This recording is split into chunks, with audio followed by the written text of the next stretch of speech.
మరొకసారి నేను మాట్లాడబోతున్నాను. ఏమిటంటే నెల్లూరు జిల్లా అనగానే ఒక నీతివంతమైన గొప్ప జిల్లాగా గుర్తింపు. అది ఎలా వచ్చిందంటే ఆనం భక్తవత్సల రెడ్డి గారి ద్వారానే వచ్చింది. ఆయన ఇందుకోరిపేట కమిటీ ప్రెసిడెంట్గా ఉండి ఉండొచ్చు, కానీ రాష్ట్ర రాజకీయాల్ని ప్రభావితం చేసిన ఒక మహోన్నతులు ఆయన. వారి గురించి ఎందుకు చెప్పగలుగుతున్నారంటే వారితో నాకు స్వయంగా పరిచయం ఉంది కాబట్టి. అంతేకాకుండా ఈ రోజు కూడా ఇలాంటి వాళ్ళు ఉన్నారు. ఆపులూరు రామకృష్ణ లాంటి ఇందుకూరు పెట్టిన వ్యక్తులు. ఈ భవనం ఎవరు కట్టారా అంటే ఆనం భక్తవత్సల రెడ్డి గారు కట్టారు. అలాంటి గ్రామసీమల్లో గ్రామాల్లో ఎన్నో చిన్న చిన్న పనులు దగ్గర నుంచి జిల్లా అభివృద్ధి వరకు చేసిన మహోన్నతులు ఆనం భక్తవత్సల రెడ్డి గారు. వారు కానీ అమ్మ శకుంతలమ్మ గారు కానీ వీళ్ళందరూ కూడా నాకు పరిచయం. ఆ తర్వాత సంతోషం ఈ రోజు కూడా ఆనం అంటేనే ఆనం భక్తవత్సల రెడ్డి గారు జిల్లా కోఆపరేటివ్ బ్యాంక్. అలాంటి కుటుంబ వారసులు, నిజమైన ఆనం వారసులు ఈ రోజు మన సభగా రావడం నిజంగా గర్వకారణం. నేను మాత్రం చాలా హ్యాపీగా ఫీల్ అవుతున్నాను. వారే ఆనం భక్తవత్సల రెడ్డి కుమారులు.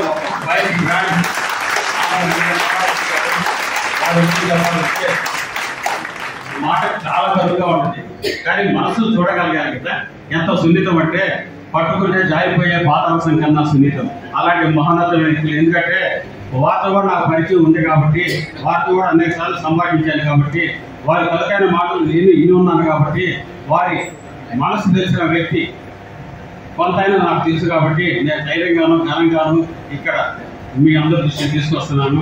అవి చాలాసార్లు నేను కోసూరు రత్నం గారిని అడిగాను, సార్ ఆనం వెంకటరమణారెడ్డి గారిని సభకు తీసుకురావాల్సిన బాధ్యత మీది మీది మీది అని చాలాసార్లు చెప్పాను. ధన్యవాదాలు సార్, మీరు రావడం మాత్రం వారికి చాలా ఆనందంగా ఉంది. ఇప్పుడు మనం వారి ఉపన్యాసం వినబోతున్నాము. ఆనం వెంకటరమణారెడ్డి గారు తన ఉపన్యాసాన్ని కొనసాగించాలని, మీ అమూల్యమైన సందేశాన్ని ఇవ్వాలని కోరుతూ స్వాగతం సార్. ప్రపంచవ్యాప్తంగా వెళ్ళి మీ నా ఒక్కడే కాదు, ఎంతో ప్రాచుర్యం పొందింది. అలాంటి ఆ మాట చెప్పిన మహానుభావులు మిత్రులైన ఆనం వెంకటరమణారెడ్డి గారిని సభను ఉద్దేశించి మాట్లాడాల్సిన కోరుకుంటున్నాను.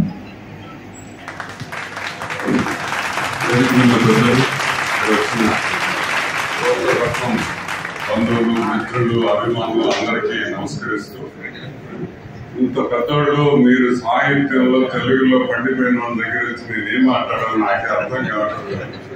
ఎందుకంటే వాస్తవం చెప్పాలంటే అసలు నాకు తెలుగు రాయడం కూడా రాదు.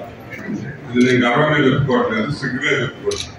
ఎందుకు రాదంటే నా స్కూలింగ్ అంతా నేను బెంగళూరులో చదివాను. సో నాకు కన్నడ ఉండింది కానీ సెకండ్ లాంగ్వేజ్ తెలుగు లేదు మాకు. So English, Hindi and Kannada ఉండేది. బట్ ఎస్, నేను మళ్ళీ నెల్లూరుకి వచ్చిన తర్వాత నేను తెలుగు నేర్చుకున్నాను, తెలుగు చదువుతాను. రాయడం కొంచెం వీక్, అది కూడా డెవలప్ చేసుకునే పరిస్థితుల్లో ఉన్నాను, తొందరగా డెవలప్ చేసుకుంటాను. సో నేను అనేది ఏంటంటే బేసిక్ గా వెస్టర్నైజేషన్ ఆఫ్ సొసైటీ. సో మనకుండే బిగ్గెస్ట్ ప్రాబ్లం ఏంటంటే ఎవరైనా డబ్బులు ఉన్న దగ్గరికి పోయి మీ పిల్లలు ఎట్లా చదువుతున్నారంటే ఇంటర్నేషనల్ స్కూల్ అండి. నెక్స్ట్ క్వశ్చన్, సెకండ్ లాంగ్వేజ్ ఏంటి? French, German, Spanish. నాన్సెన్స్. మన తెలుగు మన పిల్లలకు నేర్చుకోకుండా జర్మన్, స్పానిష్ నేర్చుకునేది. అంటే మన మైండ్ సెట్ ఎలా మారిపోయింది అనేది మనం అందరం ఆలోచించుకోవాలి. ఇన్ఫాక్ట్ గర్వంగా నేను ఎప్పుడు ఫీల్ అవుతానంటే మా కజిన్ పిల్లకాయలు యుఎస్ నుంచి వచ్చినప్పుడు చక్కగా శ్లోకాలు బ్రహ్మాండంగా, ఆడపిల్లలు అయితే భరతనాట్యం, వాళ్ళకి ఎన్ఆర్ఐస్ కి ఉండే తెలుగు మీద, మన తెలుగు వే ఆఫ్ లైఫ్ మీద ఉండే మమకారం ఆంధ్రప్రదేశ్ లో తెలుగు వాళ్ళకి లేదు. అది చాలా బాధాకరం. ఏ ఎన్ఆర్ఐ చెల్లునన్నా తీసుకోండి, వాళ్ళకి ఏదో ఒకటి వాళ్ళు నేర్పిస్తారు. అది పనిగా కారు వేసుకొని ఒక 45 నిమిషాలు డ్రైవ్ చేసుకొని ఏదో విధంగా మన కల్చర్ వాళ్ళకి రావాలి, వాళ్ళు మర్చిపోకూడదు, తెలుగుతనం అనేది మర్చిపోకూడదని వాళ్ళంతా శ్రమ పడతారు. మనకు అన్ని వ్యవస్థలు ఇక్కడ ఉండి కూడా ఈరోజు మనం తెలుగు భాషని, తెలుగు వే ఆఫ్ లైఫ్ ని మనమే ఇగ్నోర్ చేసుకుంటున్నాం. అది చాలా చాలా తప్పు అని కూడా అందరూ గమనించాలి. మంచి స్కూల్స్ ఉన్నాయి, ఇంటర్నేషనల్ స్కూల్ తో అవసరం ఏంటి? ఇంకొకటి నేను చూసా, తెలుగు నేర్చుకున్న పిల్లలకి, తెలుగు భాషలో పట్టున్న పిల్లలకి శ్లోకాలు చెప్పగలిగే పిల్లలకి memory power is more than 100%. Then order. ఈరోజు మనం అనుకుంటాం బ్రాహ్మణ్స్ చాలా తెలివిగలరు ఉంటారు. Yes, why? ఎందుకు బ్రాహ్మణ్స్ కి అంత ఎక్స్ట్రాడినరీ లెవెల్ ఆఫ్ ఇంటెలిజెన్స్ ఎందుకు ఉంటుంది? ఎందుకంటే వాళ్ళు చిన్నప్పటి నుంచి శ్లోకాలు చదివి చదివి చదివి ఆ ఏజ్ లో వాళ్ళ మెమరీ పవర్, వాళ్ళ బ్రెయిన్ డెవలప్మెంట్ అంతా మనకన్నా ఒక 100% ఎక్కువ. ఈరోజు ఐఏఎస్ ఆఫీసర్ చూస్తాం, ఏంటండి అందరు బ్రాహ్మణ్స్ ఉన్నారంటారు. Yes, that was their way of life. మనము కూడా ఆ లెవెల్ ఆఫ్ ఇంటెలిజెన్స్ ఎందుకు రాకూడదు? కానీ మనం రాము. మనం తెలుగు మాట్లాడాలంటే 10 మంది పిల్లలు ఉంటే అంతా ఇంగ్లీష్. స్కూల్కి పోతే ఆ తెలుగులో మాట్లాడితే ఫైన్. ఏమైనా అర్థం ఉందా? తెలుగు మాట్లాడితే ఫైన్ ఏంటి? ఇంగ్లీష్ ఈజ్ ఇంటర్నేషనల్ లాంగ్వేజ్, నేను ఒప్పుకుంటా. ఇప్పుడు నేను మాట్లాడే భాషలో కూడా ఐ థింక్ 30% ఇస్ ఇంగ్లీష్. అంటే అది మనకు అలవాటు అయిపోయింది ఆ విధంగా English and Telugu mixed. So my point is, మన తెలుగుతనం గురించి, మన తెలుగు భాష గురించి మనం గర్వంగా ఫీల్ అయ్యే రోజులు రావాలి, వస్తున్నాయని కూడా ఈ జనరేషన్ లో అయినా మార్పు వస్తుందని. Let us speak Telugu with pride. గర్వంగా తెలుగు మాట్లాడాలి. ఒక్క ఇద్దరు తెలుగు వాళ్ళు ఉన్నప్పుడు ఇంగ్లీష్ మాట్లాడాల్సిన అవసరం లేదు. వాడికి తెలుగు రాకపోతే మనం ఇంగ్లీషో హిందీయో మనకు తెలిసిన భాష కన్నడలో మనం మాట్లాడదు. కానీ ఇద్దరు తెలుగు వాళ్ళు ఇంగ్లీష్ మాట్లాడకుండా తెలుగు మాట్లాడే స్టేజ్కి మనం రావాలి. ఫర్ ఎగ్జాంపుల్ మీకు చెప్తాను, తమిళనాడు పోండి, ఇద్దరు తమిళియన్స్ తమిళ వస్తే వాళ్ళు ఇంగ్లీష్ మాట్లాడతారా? నెవర్. వాళ్ళు తమిళే మాట్లాడతారు. ఎందుకు? They feel proud. వాళ్ళ భాష గురించి వాళ్ళు గర్వంగా ఫీల్ అవుతారు. అదే విధంగా మనం కూడా ఫీల్ కావాలని, మనలో మార్పు రావాలని కోరుకుంటూ సెలవు తీసుకుంటాం. Thank you.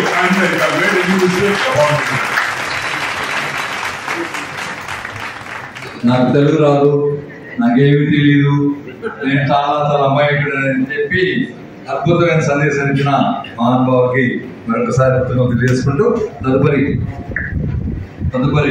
బంగారు తల్లి పుష్పకుమార్ గారిని మాట్లాడుతున్నారు కోరుకుంటున్నాను. సభకు నమస్కారం. వేదిక మీద ఉన్న ముఖ్యంగా బుద్ధదేవ్ గారికి, మన సోదరుడు కృష్ణారెడ్డి గారికి, అదేవిధంగా ఇక్కడికి వచ్చిన ఇతర పెద్దలకి నమస్కారం. ఈ కార్యక్రమం నిర్వహించిన ఈతకోట సుబ్బారావు, రత్నం గారు, మన సోదరులు, వారికి అభినందనలు. నేను కథలు, కవిత్వాలు చదవడం ఇష్టము. చిన్నప్పుడు ముఖ్యంగా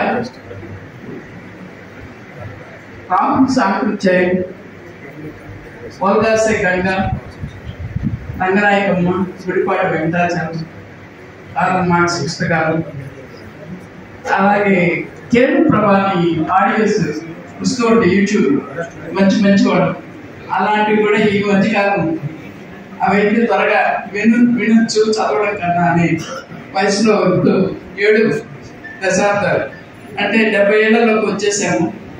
పుస్తకాలు తీరిగ్గా ఓపికగా చదివే పరిస్థితి నుంచి వినడం, చూడడం అలవాటైంది. చిన్నప్పుడు చదివిన పుస్తకాలు మన జీవితానికి ఎంతో స్ఫూర్తిని, మార్పుని ఇచ్చాయి. ముఖ్యంగా మా నాన్నగారు కాటు రాజగోపాల్ రెడ్డి, నాన్న పదవి ఎరగని కూతుర్ని, కానీ ఆయన ఆశయాలు అది గొప్పవేని మా అమ్మగారు చెప్తుండేవాళ్ళు. సోషలిస్టు, కన్నుమూలలు ఇక్కడే దగ్గరలో. వాళ్ళు ఇంట్లో చెప్పే విషయాలు చెప్తూ ఉండేవాళ్ళు. మన ఇంటికి వచ్చిన వాళ్ళు కులం ఆడకూడదు, మతం ఆడకూడదు, భోజనం పెట్టినాక ఆకు మనమే ఎత్తాలి. అంటే మా ఇంట్లో ఏ కులాలు, ఏ మతం గురించి మాకు ఎవరు ఏంటి అనేది తెలియకుండా మమ్మల్ని పెంచారు. అందుకే నేను లతీఫ్ సాహిబ్ గారి కులాలకి, మతాలకి అతీతంగా మేము సోషల్ మేనేజ్ చేసుకుని శక్తి మా తండ్రి ఇచ్చారు. అంటే మన తల్లిదండ్రుల పెంపకం బాగుంటే మనం కూడా బాగుంటాం. మన పిల్లల గురించి మనం తప్పుగా ఎప్పుడు వాళ్ళ మట్టి ముద్ద లాంటి వాళ్ళు అట్లా ఉన్నారు, ఇట్లా ఉన్నారు, వాళ్ళు సరిగ్గా లేదంటే that is the problem of parents. మన మంచివాడు అయితే వాళ్ళు మంచివాడు ఉంటారు. వాళ్ళకి ఏమీ లేదు అనొద్దు. మనం పెంపకం మంచిగా పెంచాలి, వాళ్ళకి అన్ని నేర్పించాలి. ఈరోజు మనం ఏదో అన్ని తెలుసుకున్నాం అనుకున్నాం. మనకు అన్ని ప్రకృతి నేర్పించింది. ఒక జంతువుని చూడండి, దాని ప్రేమను చూడండి, ఒక పక్షిని చూడండి, అది ఎలా బిడ్డను చూస్తుంది దగ్గర వచ్చే వరకు, ఎంత బాధ్యతగా ఉంటుంది, ఎంత క్రమశిక్షణగా ఉంటుంది.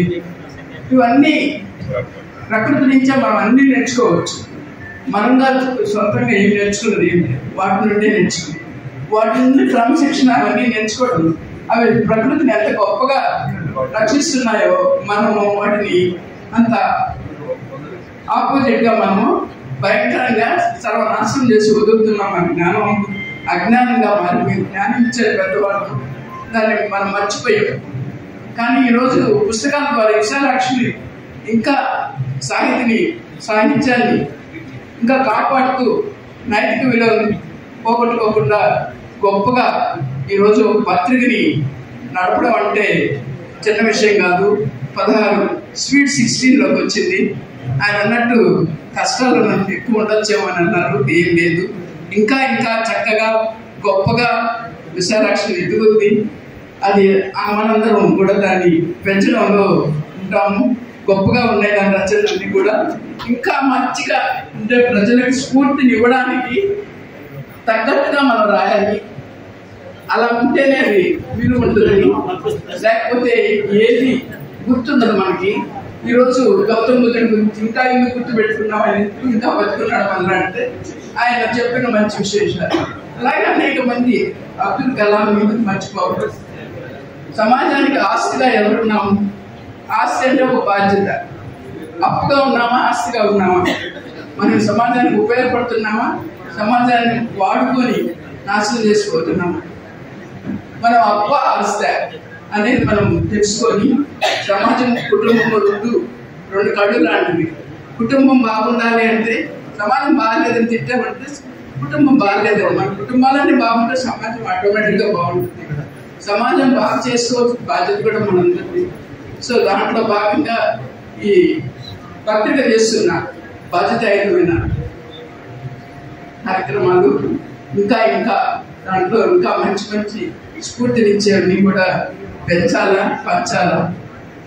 దీన్ని విజయానికి మనందరం చేతికి ఇవ్వాలని నన్ను ఈరోజు ఈ కార్యక్రమంలో భాగం చేసినందుకు ఎందుకొట్టు సుబ్బారావు గారికి, రత్నం గారికి, ఇతర అందరికీ ఇక్కడ ఉండే వాళ్ళకి దాదాపు అందరికి తెలిసిన వాళ్ళే.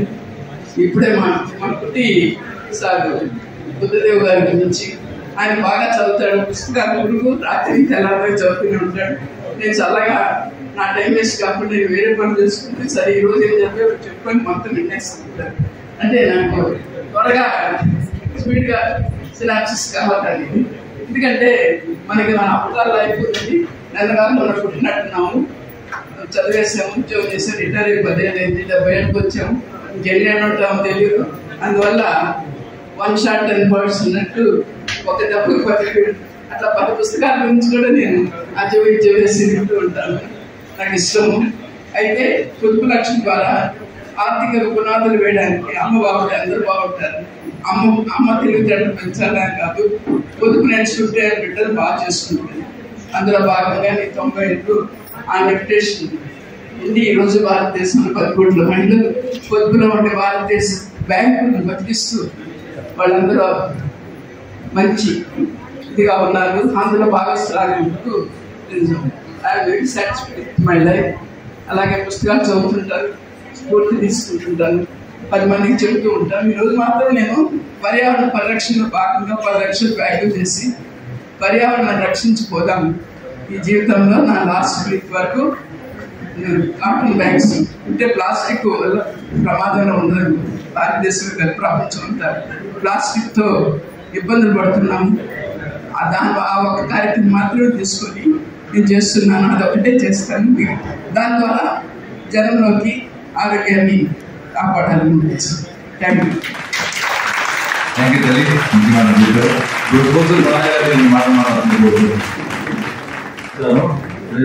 ప్రజలకి, అలాగే ఈ సమావేశం వచ్చిన కవులకి, రచయితలకి అందరికీ ప్రత్యేక ధన్యవాదాలు. పోతే మాది చాలా పల్లెటూరు. ఎంత పల్లెటూరు అంటే బస్సు లేదు, రోడ్డు లేదు, ఏ వసతి లేదన్నమాట. అటువంటి పల్లెటూరులో పుట్టి పెరిగాను నేను. మా అందరిలో చిన్నవాడు రత్నం. నేను నలుగురు రమ్మం తప్పడం ఆయన దాకా తెలియడు. అందరూ చిన్నవాడు. ఒక్క నిమిషం వినండి, దయచేసి వినండి. ఎందుకంటే వాటి గురించి ఒక మాట 2 మాటలు చెప్పాలనుకుంటున్నాను. ఇంకేం కాదు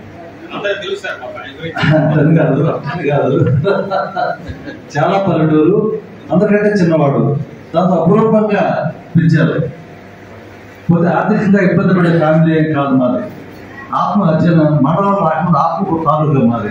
మా తాలూకాలో 72లో మా కూరు ట్రాక్టర్ ఉండేది వ్యవసాయానికి. అంటే అంత పెద్ద వ్యవసాయం ఉండేది మాకు. సేజీ గారు మా ఇంట్లో వాళ్ళు పనులు పోయేవాడు కాదు. అటువంటి ఫ్యామిలీలో పుట్టి పెరిగాము మేము. ఆ పరిస్థితుల్లో వాటి తర్వాత కొంతకాలానికి నెల్లూరు వచ్చేసాడు.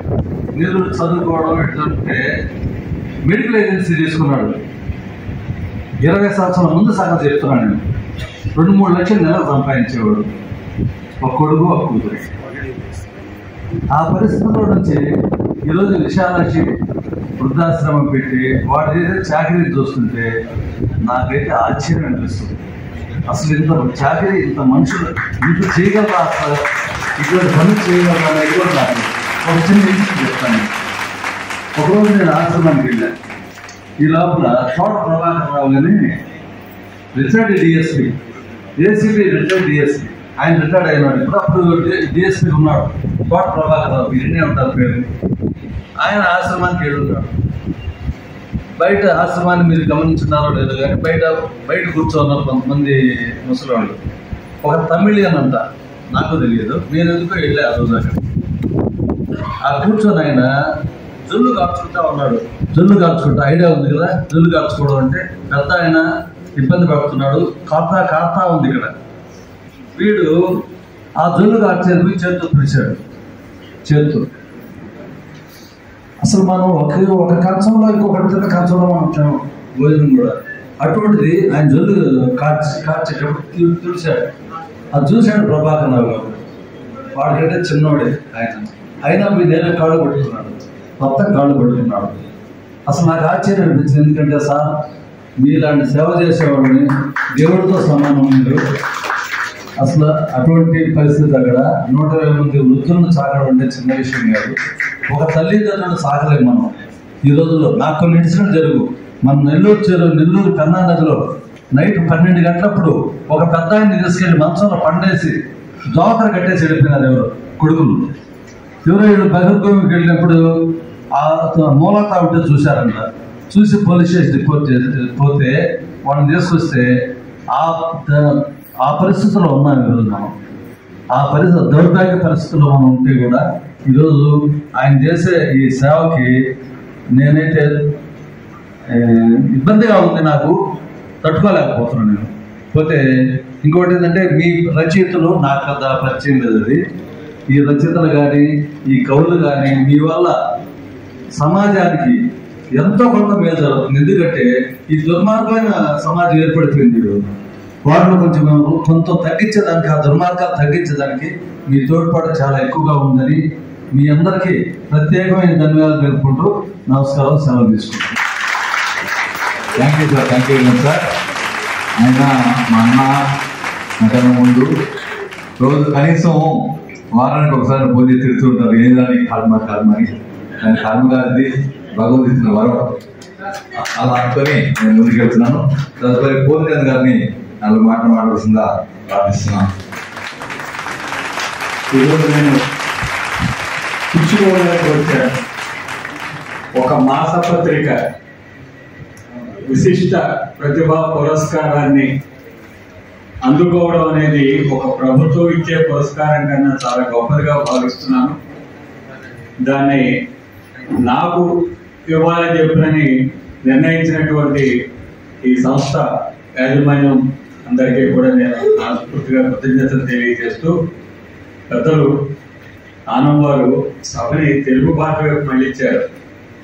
మళ్ళించిన తర్వాత 2 ముక్కలు స్పందించవలసినటువంటి బాధ్యత నా మీద ఉంది. గత కాలంగా జరిగిన పరిణామాల అనంతరం ఇవాళ మళ్ళీ మనం స్వేచ్ఛగా తెలుగు గురించి మాట్లాడుకుంటున్నాం. తెలుగుకి ఇవాళ ప్రతి ఒక్కరూ కూడా ఇళ్లలో కూడా మా పిల్లలకి మేము తెలుగు నేర్పిస్తున్నాం అనేటువంటి ధోరణి తల్లిదండ్రుల్లో పెరిగింది. గతంతో పోలిస్తే గత 10-15 సంవత్సరాల క్రితంతో పోలిస్తే ఇవాళ ఇళ్లలో చాలా మార్పు వచ్చింది, తల్లిదండ్రుల్లో కూడా చాలా మార్పు వచ్చింది. అయితే ఆ మార్పు యొక్క ఫలితం భాషని నేర్పే విషయంలో కూడా ఉండాలి అని చెప్పినని నేను భావిస్తున్నాను. మేము ప్రయత్నం చేస్తే ఎంత ఎత్తుకైనా ఎదగలం, కానీ ఆయన ఎత్తుకు ఎదగలేదు. వారి బలుగుబడి మాకు తెలుసు. వారి ప్రసంగాలు ఉత్తేజపూరితమైనటువంటి వారి విశ్లేషణలు ఎంతగానో ఒక విధమైనటువంటి చైతన్యాన్ని, రాజకీయ చైతన్యాన్ని రాష్ట్ర ప్రజల్లో కలిగించిన మాట వాస్తవం. వారికి ఉన్నటువంటి పలుకుబడి తెలుసు. తెలుగు ప్రముఖులకి సముచితమైనటువంటి గౌరవం తెలుగు నేల మీద దక్కేటట్టుగా మీరు శ్రద్ధ తీసుకోవాలని కోరుతున్నాను. డిగ్రీ స్థాయి వరకు మేము తెలుగు భాషోద్యమం పక్షాన తెలుగు మీడియంలో ఇంగ్లీష్ మీడియంలో రద్దు చేయండి, మాకు ఇంగ్లీష్ మీడియం వద్దు అని మేము ఎక్కడా కోరడం లేదు. మేము కోరుతున్నటువంటి ఒకే ఒక్క మాట ఏమిటంటే చాలినంత తెలుగు నేర్పించండి అని, అంతవరకే మేము కోరుతున్నాము. డిగ్రీ స్థాయి వరకు తెలుగుని రద్దు చేయకుండా కొనసాగించేందుకు మీకు ఉన్నటువంటి పలుకుబడిని వినియోగించవలసిందిగా సభాముఖంగా ప్రార్థిస్తున్నాము. భాష ఆత్మాభిమానానికి సంబంధించిన విషయం, లెక్చరర్ల జీవితాలకు సంబంధించిన విషయం కాదు. తెలుగు భాష తెలుగు వారి యొక్క ఆత్మాభిమానానికి సంబంధించిన విషయం కాబట్టి వారి ఆత్మాభిమానాన్ని నిలబెట్టవలసిందిగా కోరుతున్నాను. ఈ ఊళ్ళో తిక్కనను ప్రతిష్ఠించవలసిందిగా ప్రార్థిస్తున్నాం. అందరూ జాతి మొత్తం కూడా ఎదురు చూస్తుంది అది జరగాలి అని చెప్తుందని. ఇటువంటివి ఇంకా ప్రతి ఊళ్ళో కూడా అనేక మంది ప్రముఖులు ఇప్పుడు రేపు ఆగస్టు 4వ తారీఖున మండలి వెంకటకృష్ణారావు గారి సత్య జయంతి ప్రారంభమవుతుంది. విజయవాడలో వారి శిలా విగ్రహాన్ని ఏర్పాటు చేస్తున్నారు. ఇలాగా తెలుగు ప్రముఖుల యొక్క సంబంధించినటువంటి స్మృతి చిహ్నాలను పదిలపరచడం, వాటిని మనం వారి యొక్క స్మృతిని తర్వాత తరానికి అందించేటువంటి బాధ్యత ప్రభుత్వ పరంగా తీసుకోవాల్సిన అవసరం ఉంది. ఆ విషయంలో మీరు పలుకుబడి వినియోగించవలసిందిగా కూడా ప్రార్థిస్తూ నాకు అవకాశం ఇచ్చినందుకు అందరికీ నమస్కారం. చాలా సంతోషం సార్. నేను వెంకటరాజు గారు కలుస్తున్నాను. ప్రతిసారి కూడా మీరు చెప్పిన మాట ఖచ్చితంగా వారు రిమైండ్ చేసుకుని ఉంటారు సార్. దగ్గర విగ్రహాన్ని మనం సాధించుకున్న వరకు నేను వారిని గుర్తు చేస్తుంటాను sir. Thank you very much sir. తర్వాత ముంబై నగరం నుంచి విశాలాక్షి ప్రేమికులు, విశాలాక్షి అభిమానులైన శివకుమార్ గారిని వారి అమూల్యమైన సందేశం మాటలో ఇవ్వాల్సిందిగా కోరుతున్నాను. సభకు నమస్కారం. వేదిక మీద ఆశ్చర్యమైన పెద్దలు మీ అందరికీ కూడా నమస్కారాలు. ఇప్పుడు ఆనం వారు ముందు తెలుగు గురించి మాట్లాడుతూ ఒక మాట అన్నారు. ఆయన చదువుని ఎంత బెంగళూరులో కాబట్టి తెలుగు కొంచెం వెనకబడి ఉన్నాను, ఇప్పుడే నేర్చుకుంటున్నాను. ఆ మాట్లాడుతుంటే నాకు ఒక విషయం గుర్తొచ్చింది. ఎన్నో వందల సంవత్సరాల క్రితమే శ్రీకృష్ణదేవరాయలు, ఆయన కూడా కన్నడ రాజు అని అంటారు. ఆయన అన్నారు, తెలుగుదేశం దేశంబు తెలుగు ఏను తెలుగు వల్ల దేశ భాషలంతా తెలుగు లెస్స అన్నారు. అది కూడా ఒక కన్నడ ప్రభు ఆయన తెలుగు మారి అన్నారు. కాబట్టి అదే విధంగా ఆనందవారు కూడా శ్రీకృష్ణదేవరాయలి అంశాన్ని పుణిపుచ్చుకుని ఇప్పుడు మళ్ళీ తెలుగు గురించి మాట్లాడుతున్నారేమో అనిపిస్తుంది. ఏం తెలుగు వల్ల ఉండా అని అంత గర్వంగా శ్రీకృష్ణదేవరాయలు చెప్పారు. ఈ రోజుల్లో మన వల్లకులు ఎవరు కూడా ఆ విధంగా తెలుగుని గర్వంగా తీసుకుంటున్నారు అన్నది సభాముఖంగా ఉద్భవిస్తున్న ప్రశ్న. మన తెలుగు వాళ్ళు తెలుగు నేర్చుకోవాలి, తెలుగు మాట్లాడాలి. మా రోజుల్లో మేము హై స్కూల్ స్థాయి అంతవరకు కూడా ఎస్ఎస్ఎల్సీ అనేవాళ్ళు, అప్పటి వరకు కూడా అన్ని సబ్జెక్ట్స్ కూడా తెలుగులోనే నేర్చుకున్నాం. కేసరములు, పొప్పొడి, కాలేయము ఇట్లాంటి మాటలు అన్ని సైన్స్, సోషల్, ప్రతి లాంగ్వేజ్ అన్ని భాషలు కూడా తెలుగులోనే నేర్చుకున్నాం, అన్ని సైన్స్ కూడా. ఇప్పుడు అవన్నీ మారిపోయింది. ఇప్పుడు కొన్ని అంతవరకు వెళ్ళకపోయినా కనీసం చాలినంత వరకు అయినా కూడా తెలుగు నేర్చుకోవడం అవసరం అని నేను కూడా భావిస్తున్నాను. ఇంకా ఇప్పుడు ప్రస్తుత విషయానికి వస్తే విశాలాక్షి పత్రిక 16వ వసంతంలో అడుగుపెట్టింది. పుత్రుడు కానీ పుత్రిక కానీ పుట్టినప్పుడు బారసాలు జరుపుకోవడం ఒక విశేషం.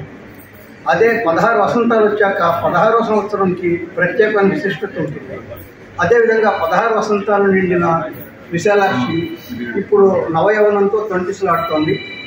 ఇదే విధంగా షష్ఠి పూర్తి కూడా చేసుకుని ఒక ప్రౌఢగా కూడా అప్పటి మేము ఒక ప్రౌఢగా కూడా అందరికీ గర్వంగా నిధులు ముత్తైదులు కూడా నిర్వహణ చెప్పి మనసారా కోరుకుంటున్నాను.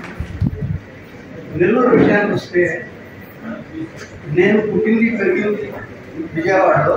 కానీ విజయవాడ నుంచి బయట అడుగుపెట్టి మొదటిసారిగా నేను వచ్చింది నెల్లూరు పాలిటెక్నిక్లో మొదటి సంవత్సరం చదివాను నేను. ఆ విధంగా నెల్లూరుతో నాకు అనుబంధం మొదలైంది. అలాగే నేను దాదాపుగా 400 కథలు రాశాను. 40-50 బహుమతులు కూడా వివిధ పత్రికల నుంచి తీసుకున్నాను.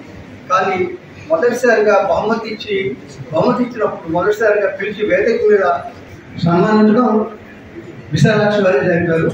సో అది కూడా ఒక విషయంగా నాకు గర్వకారణం. మొదటిసారిగా వేదిక మీదకి బహుమతి తీసుకోవడం విశాలాక్షి వారి ద్వారానే సాధ్యపడింది. 2019 సంవత్సరంలో 2019 సంవత్సరంలో ఆ విషయంగా కూడా విశాలాక్షి నా రచనా జీవితంలో ఒక మైండ్ రాయల్గా ఉంటుంది.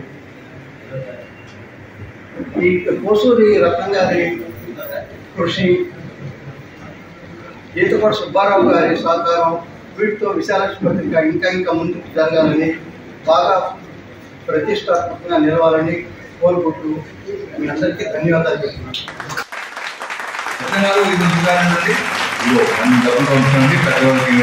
ఇవ్వండి. ఏంటి దీపావళి కదండి, నేను పంపిస్తున్నాను, డబ్బులు పంపిస్తున్నాను, ఇవ్వండి.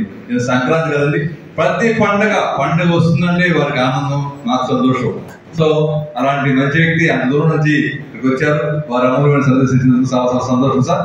ఇప్పుడు ఈతపాటి సుబ్బారావు గారు రండి. వామేసి రావడం కాకుండా అమూల్యమైన సమాచారాన్ని ఇచ్చారు, మీ అభిప్రాయాన్ని తెలిపించారు. ధన్యవాదాలు.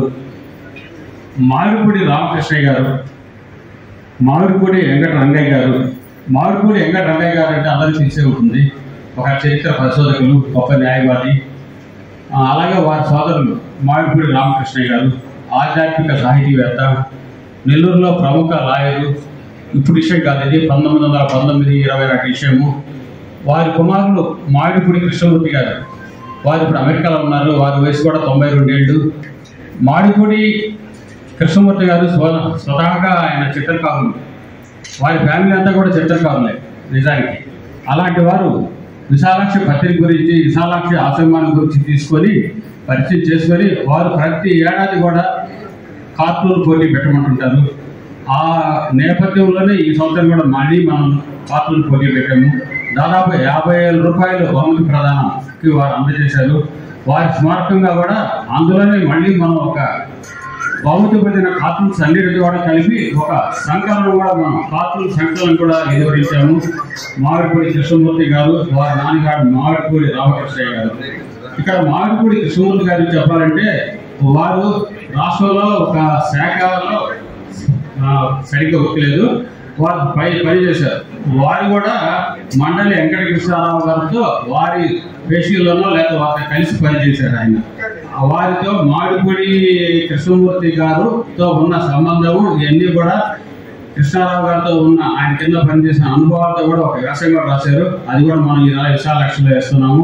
ఆ మామిడిపూడి కృష్ణమూర్తి గారు సౌజన్యంతో ఎదుగుడలో ఈరోజు విశాలాక్షి గిరిజనులు అనే కార్టూన్ సంకలనాన్ని మా చైతన్యమూర్తి మండల బుద్ధప్రసాద్ గారు ఆవిష్కరిస్తారు.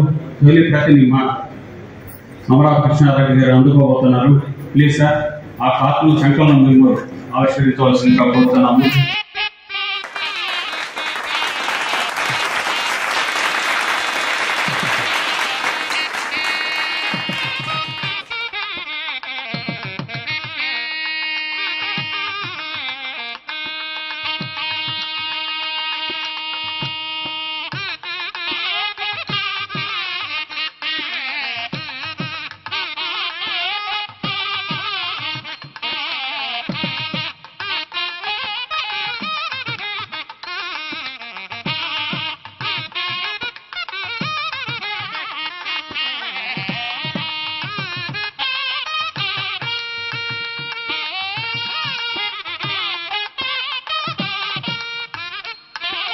అనేక కార్యక్రమాల్లో మండలి బుద్ధప్రసాద్ గారు నిమగ్నమై ఉన్నప్పటికీ కూడా నిజానికి వారు వచ్చేందుకు ఇక్కడ హాజరయ్యేందుకు కూడా వీలు కానీ అనేక కార్యక్రమాలు ఉన్న నేపథ్యంలో వారు మా చిన్న అభ్యర్థిని సౌహృదయంతో మన్నించి అనేక శ్రమను రాత్రి కూడా ఆయన విజయవాడలో పెద్ద కార్యక్రమంలో పాల్గొన్నారు. అయినప్పటికీ కూడా ఉదయం వేసి నెల్లూరు రావాలని ఆయన మా చిన్న అభ్యర్థిని పెద్ద మనసుతో అంగీకరించి ఈరోజు వారు వచ్చారు. వారి ఉపన్యాసం మనం ఆస్వాదిద్దాము. Please sir. సభాధ్యక్షుడు 25 సంఘాల అధ్యక్షుడు 20 సంఘాలు అంటారా నాకు అమ్మ దాదాపు వివిధ రంగాల్లో ఇప్పుడు ఎవరైనా చేస్తున్న సంఘాలన్నింటినీ కూడా ఏకం చేసి ఐక్యంగా పురోగతి చేస్తున్న గొప్ప వ్యక్తి శ్రీ అమరావతి కృష్ణారెడ్డి గారు. గతంలో కూడా వాళ్ళ అధ్యక్షతని ఇక్కడ సమావేశంలో పాల్గొనడం జరిగింది. ప్రత్యేకించి ఈ రోజున Andhra Pradesh aqua culture development authority chairman ఆయన నాకు తెలుగు రాదని చెప్పారు కానీ అది ఆయన చెప్పనుంటే బాగుండేది అనుకుంటున్నాను. ఎందుకంటే చక్కటి తెలుగు, అందులో నెల్లూరు మాండలికతో కూడిన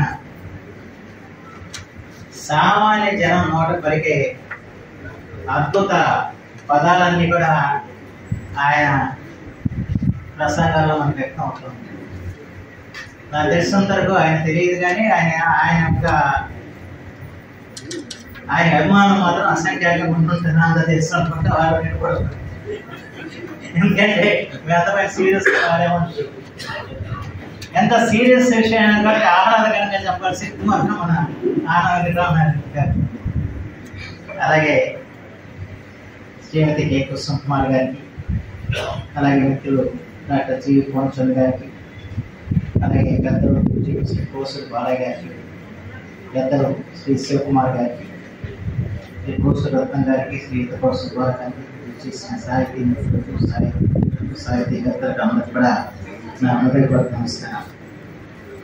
ఈ రోజున విశాలాక్షి సాహిత్య మాసపత్రిక ఈ 16వ వార్షికోత్సవం పాల్గొనడం నాకు అత్యంత ఆనందదాయకం. ఎందుకంటే ఇవాళ సాహిత్య పత్రికలు ఉత్తమ సాహిత్యాన్ని వెలుగు చూసేందుకు అవకాశాలు ఏర్పరుస్తున్నాయి. ప్రత్యేకించి ఈనాడు లాంటి రామోజీరావు గారు లాంటి వారే ఆ తెలుగు వాళ్ళకి కానివ్వండి, చిత్రాలు కానీ ఇవాళ చూసేసిన పరిస్థితి. అలాంటి స్థితి వల్ల ఆంధ్రప్రదేశ్లో ఉన్న సమయంలో కోసూరు రత్నం గారి యొక్క సారథ్యంలో, ఈతగడ సుబ్బారావు సంపాదకత్వంలో ఈ విశాలాక్షి పత్రిక మొత్తం యావత్ తెలుగు జాతికి గర్వదాయకంగా వెలువడటం అందరికీ కూడా ఆనందదాయకం. మరి ఎక్కడెక్కడి నుంచి వచ్చారు? బొంబాయి నుంచి వచ్చారు, అనేక ప్రాంతాల నుంచి వచ్చారు, ఉభయ తెలుగు రాష్ట్రాల నుంచి వచ్చారు. ఎంతమంది సాహితీవేత్తల్ని ఇవాళ ఏకం చేయడం, వారి రచనలను ప్రచురించి వారి యొక్క సాహిత్యాన్ని మనందరికీ అందజేయడంలో విశాలాక్షి పత్రిక చేసిన సేవ చిరస్మరణీయమైనదని చెప్పి మనం చూస్తున్నాం. ఎందుకంటే ఈ రోజున వాళ్ళ దినపత్రికలో కూడా సాహిత్యం బాగుండే పరిస్థితి. భారత లాంటి పత్రికలు ఇవాళ లేవు. మొన్న కూడా రాసేందుకు తగ్గ వ్యక్తులు పొరపడుతున్న పరిస్థితి. అంతేకాదు ఒక భాష గురించి మాట్లాడారు. మన దురదృష్టవశాత్తు ఏమైందంటే తెలుగునాట తెలుగు అక్షరాల నేరం జాతిని వాళ్ళు మనం తయారు చేస్తాం. దాని గురించి ఎవరు కూడా ఆలోచిస్తున్న పరిస్థితి లేదు. ఎందుకంటే మన భాషాపూర్వకంగా ఏర్పడే జాతి ఎప్పుడైతే భాష నశిస్తూ ఒక జాతి నశిస్తున్న సత్యం మాత్రం ప్రతి ఒక్కరు తెలుసుకోవాలి, ముఖ్యంగా ప్రభుత్వం కూడా తెలుసుకోవాలని మనం వాడుకలో మాట్లాడుతాం తెలుగు, కానీ రాయటం కూడా చాలా ప్రధానమైన అంశం. రాయటం నేర్పేది ఎక్కడ? పాఠశాల. ఆ పాఠశాలలో తెలుగు అంతంత మాత్రంగా ఉన్నప్పుడు వాళ్ళు రాసే పరిస్థితి ఉంది. అంటే ఈ విషయాన్ని వాళ్ళ ప్రభుత్వాలు గమనించాల్సిన అవసరం ఉంది. వాళ్ళ తిరిగి కనీసం 1 నుంచి 5వ తరగతి వరకైనా తెలుగులో ఖచ్చితంగా తెలుగు మాధ్యమంలో బోధించాలని నా యొక్క కోరిక చెప్పి మాత్రం మాట్లాడుతుంది. దీంట్లో భయపడాల్సిన అవసరం లేదు. వాళ్ళ ఇంగ్లీష్ గురించి లేదా అది పేదవాళ్ళ దూరం అయిపోతుంది, పెద్దవాళ్ళు ఇంగ్లీష్ చదువుతున్నారన్న ఒక వాదన అయితే వినిపిస్తున్నమాట. వాసన అదిగా దాంట్లో కూడా వాస్తవం లేకుండా లేదు. అయితే ఏంటంటే ప్రభుత్వం తలుచుకుంటే పెద్దవాళ్ళే పేదవాళ్ళని కూడా ఏకం చేయగల శక్తి ఉంది. ప్రైవేట్ విద్యా సంస్థ, కార్పొరేట్ విద్యా సంస్థలు కూడా నియంత్రించే శక్తి ప్రభుత్వం లేదా అని చెప్పి అడుగుతున్నారు. ఖచ్చితంగా ప్రైవేట్ కార్పొరేట్ సంస్థల మీద ఆధిపత్యం తీసుకోవాలి, ఖచ్చితంగా భాషను నేర్పించే స్థితి మాత్రం రావాల్సిన అవసరం ఉంది. ఆ దిశలో ప్రభుత్వం ఆలోచన చేయాల్సిన అవసరం ఉంది. ఎందుకంటే ఎప్పుడో నేను దాదాపు 30 ఏళ్ల క్రితం నేను 1 నుంచి 10వ తరగతి వరకు తెలుగు విధిగా బోధించాలని చెప్పి అసెంబ్లీలో ఆనాడు ప్రతిపక్షంలో ఉండి అనంత కట్టే మనం ప్రవేశపెడతాం. దానికి ప్రభుత్వం ఒప్పుకొని ఆ రోజు ఉత్తర్వులు ఇచ్చింది. ఆ ఉత్తర్వులు ఎక్కడ ఉన్నాయి? ప్రభుత్వ పాఠశాల మాత్రం ఉన్నాయి, కానీ ప్రైవేట్ కార్పొరేట్ పాఠశాల అమలు చేయలేదు. దాని మీద ప్రభుత్వం దృష్టి పెట్టింది. తత్ఫలితంగా వాళ్ళ ఈ పరిస్థితి ఏర్పడిందన్న విషయం మాత్రం మనం గుర్తుంచుకోవాల్సి. అందుకు విద్యా విధానం మాత్రం వాళ్ళకి ఖచ్చితంగా తెలుగు బోధన ఉండాలి. తెలుగులో వాళ్ళని ఇందాక వెంకటరమణారెడ్డి చెప్పారు, వారి బంధువుల పిల్లలు అమెరికా నుంచి వచ్చి వారు చక్కగా పిల్లలు భాష మీద పట్టుత్వాన్ని సాధించారు. ఆడపిల్లలు చక్కగా నాట్యం నేర్చుకున్నారు. నిజం ఆ వాస్తవం. ఎందుకంటే అమెరికా వెళ్ళో ఇవాళ మనబడి ద్వారా కొన్ని వేల మంది పిల్లలు ఇవాళ పద్యాలు రాసే శక్తిలో వారు తెలుగుని నేర్చుకుంటున్నారు. అది గొప్ప విశేషం. అలాగే ప్రతి ఆడపిల్ల కూడా అక్కడ కూర్చుకొని నుంచి నేర్చుకుంటారు. ఏంటి దీంట్లో ఎందుకు నేర్పిస్తున్నారు పిల్లలని? ఒకసారి నేను ఒక ఆయన అడిగితే అమెరికాలో మాకు ఇక్కడ మా పిల్లలకి తెలుగు గురించి అవగాహన లేదు, అలాగే తెలుగు సంస్కృతి సాంప్రదాయాలు అంటే వాళ్ళకి తెలియదు. అంచేత కూర్చుకొని నృత్యం నేర్పిస్తే ఆ పాట ద్వారా తెలుగు ఎంత మొదలైందన్నది వాళ్ళు గుర్తిస్తారు. ఆ వేషధారం ద్వారా మన తెలుగు యొక్క వేషధారణ ఎలా ఉంటుందన్నది వాళ్ళు తెలుసుకుంటారు. అంచేత మేము కూర్చుకొని నృత్యం నేర్పిస్తే తద్వారా మన తెలుగు భాషని సంస్కృతిని నేర్పడానికి వారికి అవగాహన కలిగించడానికి కూర్చుకొని నృత్యం ప్రత్యేకంగా నిశ్చయిందని చెప్పి వాళ్ళు చెప్తుంది. అంటే వాళ్ళని తపన పడుతున్నారు. ఇతర రాష్ట్రాలకు ఇతర దేశాలకు వెళ్ళినప్పుడు చాలా సంతోషం అనిపిస్తుంది, కానీ స్వరాష్ట్రంకి వచ్చినప్పుడు మాత్రం చాలా బాధాకరమైన పరిస్థితి. ఈ స్థితి త్వరగానే చెప్పి మాత్రం మనసారి కోరుకుంటే తొలగించగల శక్తి మాత్రం ఇక్కడ కూర్చున్న రచయితల మీద ఉన్న చెప్పి మాత్రం చేస్తుంది. ఎందుకంటే హనుమంతుడికి తన బలం తెలియదు, అలాగే రచయితలకు తన బలం తెలియదు. సమాజాన్ని మార్చగల శక్తి ఒక రచయితకు మాత్రం ఉన్న విషయం మాత్రం సదా తెలుసుకోవాలని చెప్పి ప్రభుత్వాన్ని కానివ్వండి, ప్రజల్ని కానివ్వండి చైతన్యం చేయగల శక్తి కేవలం రచయితలకు మాత్రమే ఉంటుంది. అది మాత్రం ప్రతి ఒక్కరు కూడా గమనించాల్సిన అవసరం ఉంది. మరి కందుకూరి వీరేశ్వరం గారు కానివ్వండి, లేదా గిరిరామూర్తి పంతులు గారు కానివ్వండి, వీరందరూ కూడా గురజాడ అప్పారావు కానివ్వండి, వీరందరూ కూడా సాహిత్యం ద్వారానే సమాజాన్ని ప్రభావితం చేస్తారు. సాహిత్యం ద్వారా సంస్కరణల్ని తీసుకొచ్చారు, అనేక మూఢాచారాలను తొలగించారు, ప్రభుత్వాన్ని కదిలించారు. ఆ రోజున వ్యవహారిక భాషకు పట్టం కట్టేలాగా ప్రభుత్వాలు నిర్వహించారు. ఈ రకంగా మన పెద్దల యొక్క సాహిత్యవేత్తల కృషి మనం గమనించి మనం కూడా ఎంత తప్పు కాదు, మనం కూడా ఎంతో కొంత సమాజాన్ని ప్రభావితం చేయాలని చెప్పిన ఆలోచన ప్రతి ఒక్క సాహిత్యవేత్త చేయాలి. అందులో మనం కథలు రాస్తున్నాం, నవలు రాస్తున్నాం, లేదా కవితలు రాస్తున్నాం, కానీ అది చదివే తరాన్ని కూడా మనం తయారు చేసుకోవచ్చు. ఇవాళ గ్రంథాలయాలకు వెళ్ళే పరిస్థితి లేదు, పిల్లల్ని చదివించే స్థితి ఇవాళ మనం తీసుకురావాల్సిన అవసరం కూడా ఎంతైనా ఉంది. ఈ రకంగా అనేక సమస్యలు ఇవాళ ఉన్నాయి మన జాతి పరంగా. వాటన్నిటిని కూడా మనం అధిగమించడానికి వాళ్ళ రచయితలు చాలా చక్కటి రచనలు చేయాలి. సమాజాన్ని ఒక మార్పు తీసుకురావడానికి ఈ రచనలు దోహదపడాలని చెప్పి కోరుకుంటూ, అందుకు వాళ్ళ భూమికే వాళ్ళ విశాఖపతి నిలవడం మనందరూ కూడా ఆనందదాయకం. ఇతరుడు సుబ్బారావు కూడా మంచి కవి, ఆయన డైరెక్ట్ గాంధీ గారి మీద రాశాడు, దాన్ని ముందు పట్టుకుని రాసుకుంటున్నారు. ఆయనతో కాకుండా అన్నిటికంటే నాకు అభిమానం అంటే నెల్లూరు చరిత్రని ఆయన సులభంగా అందరికి తెలియజేసే విధంగా రాశారు. ఆ పుస్తకం కోసం రాశారు. ఎందుకంటే నెల్లూరు సామాన్యుది కాదు, నెల్లూరు సాహిత్య సేవ తెలుగు జాతి చరిత్రలో సువర్ణాక్షరాలతో లిఖించబడుతుంది.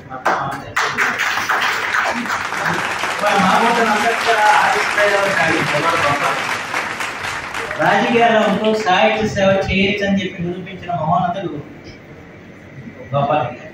ఆయన అన్ని గొప్ప పదవులు చేయొచ్చు, ముఖ్యమంత్రి చేయొచ్చు, లేదా కేంద్ర మంత్రి చేయొచ్చు, లేదా గవర్నర్ చేంజ్ చేసినా కూడా ఆంధ్రప్రదేశ్ సాహిత్య అకాడమీ మాత్రాన్ని వదిలిపెట్టాలని మాత్రం గుర్తుంచుకోవాలి. ఎందుకంటే వాటన్నిటికంటే భిన్నదైంది ఆంధ్రప్రదేశ్ సాహిత్య అకాడమీ అని చెప్పి ఆ అధ్యక్ష పదం మాత్రం ఎండిపెట్టినట్టే దాన్ని గుర్తు చేసిన వ్యక్తి గోపాల్. ఆ రోజుల్లో పెద్దలందరికీ నాకు పరిచయం. మా నాన్నగారితో నెల్లూరు వచ్చినప్పుడల్లా మద్దూరు గోదావరి గారి కానీ వీళ్ళందరూ కూడా కలుసుకోవడం జరిగేది. చాలా మంది పెద్దలు నాకు ఆధారం వాళ్ళు. అన్నిటికంటే కూడా మావాడి కృష్ణమూర్తి గారి గురించి చెప్పారు. మావాడిపూడి వెంకటరంగయ్య గారు తెలుగు జాతిలో అంత విద్యావేత్త మరొకటి లేదు. ఆయన స్థానాన్ని నా దర్శనం ఎవరు పట్టించి అంత గొప్ప వ్యక్తి మామిడిపూడి వెంకటరంగయ్య గారు. వారి సోదరులు కుమారుడు మా కృష్ణమూర్తి గారు, వారు కూడా మా నాన్నగారితో కలిసి పనిచేశారు. వారు ఈ రోజున ఇక్కడ విశాలాక్షి విరజల్లుల పేరిట ఈ వారి తండ్రి గారైన మామిడిపూడి రామకృష్ణ గారి పేరిట ఈ కార్టూన్ల పోటీలు నిర్వహించి ఆ కార్టూన్లన్నీ కూడా ఈ రోజున చక్కటి గ్రంథంగా రూపొందించి ఈ రోజున విడుదల చేసే అవకాశం కల్పించినప్పుడు కృష్ణమూర్తి గారి పని హృదయపూర్వక సందర్భంగా తెలియజేసుకుంటున్నాను, అభినందనలు తెలియజేస్తున్నాను. ఎందుకంటే కార్టూన్ అంటే సామాన్యంగా ఎంతో కార్టూన్ వేసేవాడికి సమాజంలో ఉన్న ఏదైతే లోటుపాట్లు ఉంటాయో ఆ లోటుపాట్ని సున్నితంగా ఎత్తి చూపి శక్తి కార్టూనిస్ట్. కార్టూన్ ఈ రోజున సమాజ జీవనానికి చిత్రం. సమాజంలో ఏవైతే తప్పులు జరుగుతున్నాయో ఒప్పులు జరుగుతున్నాయో ఎందుకు చక్కగా చెప్పగల శక్తి కార్టూన్. మనం ఎంత పెద్ద కథ రాయొచ్చు, కొన్ని పేజీలు రాయొచ్చు, కానీ ఒక కార్టూన్ వల్ల లక్ష మెదళ్ళకి అది కలయిక అనిపిస్తుంది. అదే కార్టూన్కి ఒక ప్రసిద్ధి ఉంది. అలాగే రాజకీయ వ్యంగ్య కార్టూన్లు అయితే చెప్పనక్కర్లేదు. కానీ రాజకీయ వ్యంగ్య కార్టూన్లు ప్రోత్సహించినట్టు మాత్రం పండిట్ జవహర్లాల్ నెహ్రూ. శంకర్ గారు ఆయన మీద ఎన్ని కార్టూన్లు ఇస్తాయి చూసి ఆయన ఆస్వాదించారు తప్ప ఆయన తీసుకుని జైల్లో పట్టారు. కానీ గత ప్రభుత్వాలు ఎవరో ఒక కార్టూనిస్ట్ మాత్రం జైలు పాల్చేయాలని ప్రయత్నం చేస్తే ఒక కోర్టు వాళ్ళని ఇచ్చి ఆయన అరెస్ట్ చేయడం, కోర్టులో పెట్టారు, జైలు పంపుతారు. ఎందుకంటే ఆ రోజుల్లో అందరూ కూడా రాజకీయ నాయకుల మీద చాలా కార్టూన్ వేసేవారు. బ్రహ్మానంద గారి మీద ఎన్ని కార్టూన్లు వచ్చాయి చెప్పుకోవడానికి తెలియదు. ఆయన నవ్వుతా ఇంకా ముఖ్యంగా జడ్ చేస్తే పోతే ఎడ్ చేసిపోతే దాన్ని నవ్వుతా అన్నవారంటే తప్ప ఎవరు కూడా కార్టూనిస్ట్ ని తప్పట్ల. వాళ్ళు లేకపోతే వాళ్ళకేదో అనిపించింది. అంటే రాజకీయ కార్టూన్ ఆనాటి నాయకులందరూ ఆస్వాదించారు. ఈనాటి నాయకులు దాన్ని కక్షపూర్తిగా తీసుకున్న పరిస్థితి వచ్చేది పొరపాటు. ఎందుకంటే ఉన్న విషయాన్ని చేయడం జరిగితే ఆంధ్రజ్యోతిలో ఒకప్పుడు బ్రహ్మానంద రెడ్డి గారి మీద ఎన్ని కార్టూన్లు వచ్చేది చెప్పండి. బ్రహ్మం గారి తత్వాలు, సత్తయ్య గారి ఇదని చెప్పి బ్రహ్మానంద రెడ్డి, సిద్ధారెడ్డి బొమ్మలు రోజు వచ్చే కార్టూన్. అలాగే ఎన్టీ రామారావు గారికి అనుకూలంగా వ్యతిరేకంగా ఈనాడులో కార్టూన్ వచ్చేది, శ్రీధర్ కార్టూన్. ఏంటి అక్కడ ఉన్న పరిస్థితులు బట్టి చాలా చక్కగా కార్టూన్లు వేస్తాం. కార్టూన్ ద్వారా సమాజాన్ని ఒక మార్పు తేవాలని చెప్పిన యోచన కార్టూన్స్ చేశారు. అలాంటి కార్టూన్ అన్ని కూడా వారు సంకలనం చేసి నేను ఇక్కడ గ్రంథరూపంలో తీసుకురావడం చాలా అందమైన విషయం. కౌశలరత్నం గారు ఒక పక్కన యుద్ధ రాష్ట్రం నిర్మిస్తుంది, మరో పక్కన విశాలాక్షి పత్రిక లాంటి గొప్ప పత్రికకి వెనుదనగా ఇచ్చి ప్రచురణకి ఆయన దోహదకార్యం ఇచ్చి వాళ్ళ సాహిత్యాన్ని కూడా అదరామణం చేస్తున్నందుకు, సేవ చేస్తున్నందుకు నేను హృదయపూర్వక సందర్భంలో అభివృద్ధి చేస్తాను. ఎప్పుడు కూడా సాహిత్యం కానివ్వండి, లలిత కళలు కానివ్వండి, వాటిని పోషించేవారు కావాలి. పూర్వకాలంలో రాజులు పోషించేవారు, ప్రభుత్వం కొత్తలు పోషిస్తుంది. కానీ వదాయులు వీటిని నిలబెట్టాల్సిన అవసరం ఉంది, వీటిని పరిపోషించాల్సిన బాధ్యత ఉంది. అలా బాధ్యత ఇచ్చిన వాళ్ళు మా కృష్ణారెడ్డి గారు కానివ్వండి, అలాగే రత్నం గారు కానివ్వండి, వీళ్ళందరూ కూడా నిజంగా వాళ్ళు ప్రధాన్యతతో వారి చేయుతో ఇవాళ మన తెలుగు సాహిత్యం, తెలుగు రక్తికాల్లో మరింతగా ముందుకు వెళ్ళాలని చెప్పి నేను మనసారా కోరుకుంటూ, 16 సంవత్సరాలు ఎంతో వయసులోకి వచ్చింది, ఇది ఇంకా మరింతగా ముందుకు సాగాలి అని చెప్పి కోరుకుంటూ, ఇవాళ ఇందాక వస్తా అనుకున్నాం ఎన్ని పత్రికలు ఉన్నాయి సాహిత్యం అని చెప్పి, 1-2 పత్రికలు కనపడుతున్నాయి. నాకు చివరికి ఏంటంటే అక్కడ పాలపెట్ట ఒకటి ఉంది తెలంగాణలో, మన ఆంధ్రాలో విశాలాక్షి పూర్ణించింది. అయితే ఈ పత్రిక చక్కటి కథలు తెస్తుంది. తర్వాత ఎందుకంటే విద్యాసాగర్ లాంటి గొప్ప ఐఏఎస్ ఆఫీసర్లు ఆయన ఆత్మకథని విశాలక్ష పంపుతున్నాయంటే విశాలక్ష యొక్క ఘనత ఏంటో మనం గొప్ప గొప్ప రచయితలందరూ కూడా దీంట్లో పాల్పంచుకున్నారు. ఈ పత్రిక విశిష్టతను గుర్తించారు.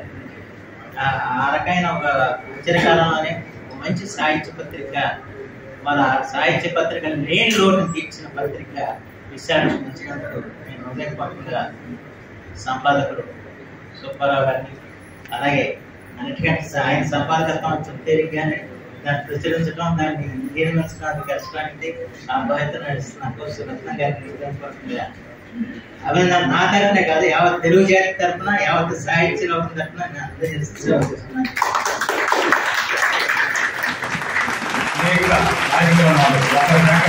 ఒక సంబంధించిన విషయం కాదు. తెలుగు భాష, సాహిత్యము, ఆహారము, ఆరోగ్యము, చరిత్ర అనేక రంగాల్లో ఆయన చేస్తున్న కృషి విశేషమైనది. అంతేకాకుండా ఇటీవల కాలంలోని మడల బుద్ధప్రసాద్ గారి దాన్ని ఆవిష్కరించారనుకుంటాను. ఓవర్ విజయం ఒక అద్భుతమైన కావ్యం. అది నేను కూడా చదవలేదు, కానీ మిత్రులు ఇద్దరు ముగ్గురు చెప్పారు, నేను కూడా అడిగినా, నాకు కూడా స్వీకరణ చదవాలని చాలా ఆసక్తి. అలాంటి అద్భుత కావ్యాలు ఆయన కలం నుంచి వెలువడ్డాయి. అలాంటి కావ్యాలను వెలువరించిన 1-2 కాదు, ఒక మనిషి జీవిత కాలంలో చేయలేని పనులు 100 పైగా ఆయన ఆవిష్కరించారు. అలాంటి వారు ఈరోజు మా చిరు సన్మానాన్ని స్వీకరిస్తున్నారు. ధన్యవాదాలు సార్. మండల బుద్ధప్రసాద్ గారు వారికి మాలను అలంకరించవలసిందిగా కోరుతున్నాము. అలాగే చాలా వరకు కృష్ణారెడ్డి గారిని కోరుతున్నాము. కిరీటాన్ని ధరించవలసిందిగా వెంకటరమణారెడ్డి గారిని కోరుతున్నాము. అలాగే చిరు నగదు పురస్కారాన్ని శ్రీమతి కుసుమ్ కుమార్ గారు.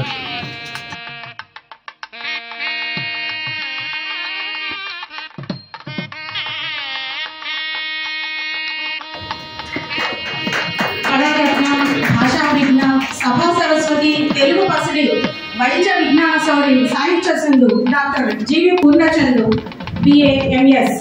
రచయితగా 50 ఏళ్ల సాహిత్య ప్రస్థానంలో, గ్రంథ రచయితగా 45 ఏళ్ల కాలంలో మొత్తం 150 పుస్తకాలు వెలువరించి సాహితీ స్వర్ణోత్సవం జరుపుకుంటున్న సాహితీమూర్తి డాక్టర్ జీవి పూర్ణచంద్రు. కాలమిస్టు, సంపాదకుడు, 43 ఏళ్ల రాష్ట్రంలో ప్రసిద్ధ ఆయుర్వేద వైద్యుడు, చిత్రకారుడు, తెలుగు భాష మూలాలని తవ్వి తీసిన పరిశోధకుడు. 75కు పైగా పురస్కారాలు అందుకొని రచయితగా తాను అత్యంత సంతృప్త జీవిని ప్రకటించుకున్న సాహితీ పరిపూర్ణ జీవి డాక్టర్ జీవి పూర్ణచంద్రు. 1970-71లలో హై స్కూల్లో చదివే రోజుల్లోనే మేఘమాల లిఖిత మాసపత్రిక సంపాదకత్వం వహించారు.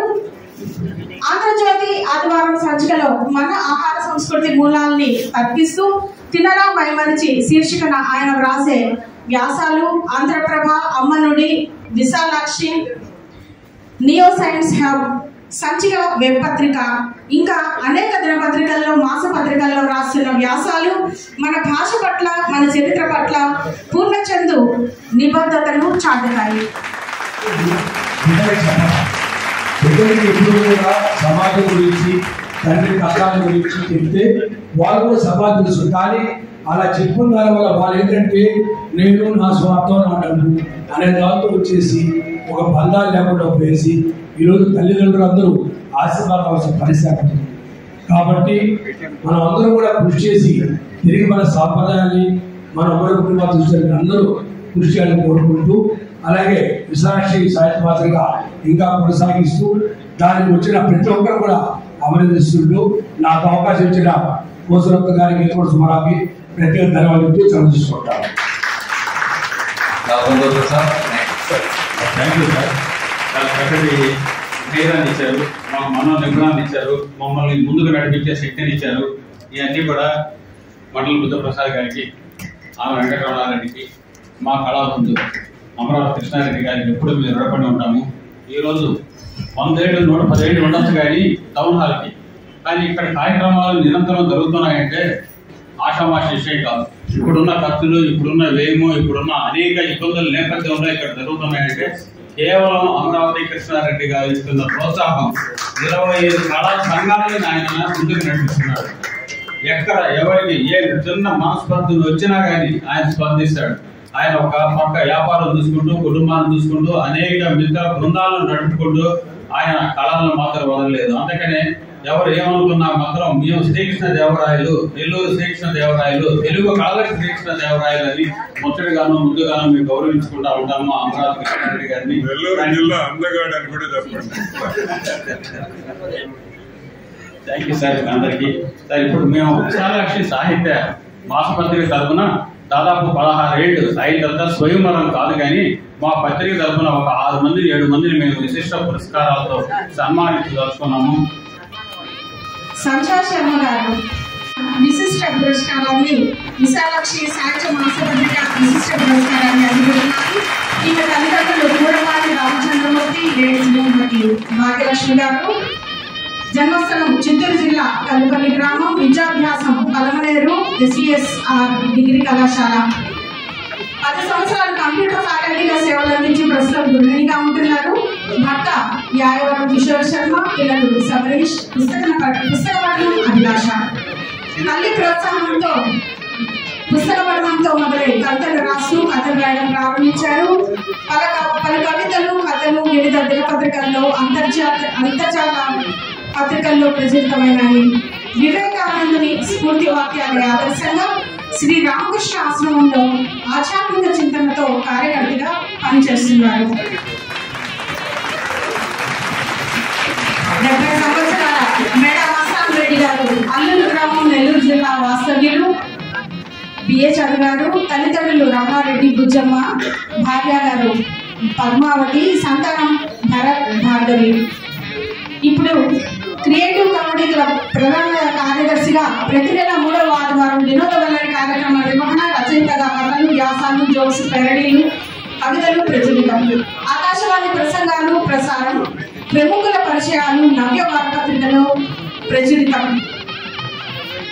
ఇతర రచనలు మా చరిత్ర మాసిరాతో, నవ్వుల హర్విల్లు 456 జోకుల సంకలనము, పావల్ని పెరడీలు, కాలక్షేపం కథలు, విధి కథలు, వినోద వల్లరీలు. అన్నపూర్ణ నిత్యాన్నదానం గవర్నమెంట్ హాస్పిటల్ విశాఖపట్నంకు వ్యవస్థాపక అధ్యక్షులు.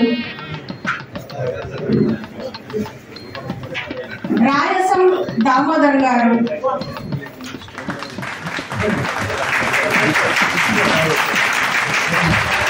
పాత్రికేయ వ్యాసకర్త.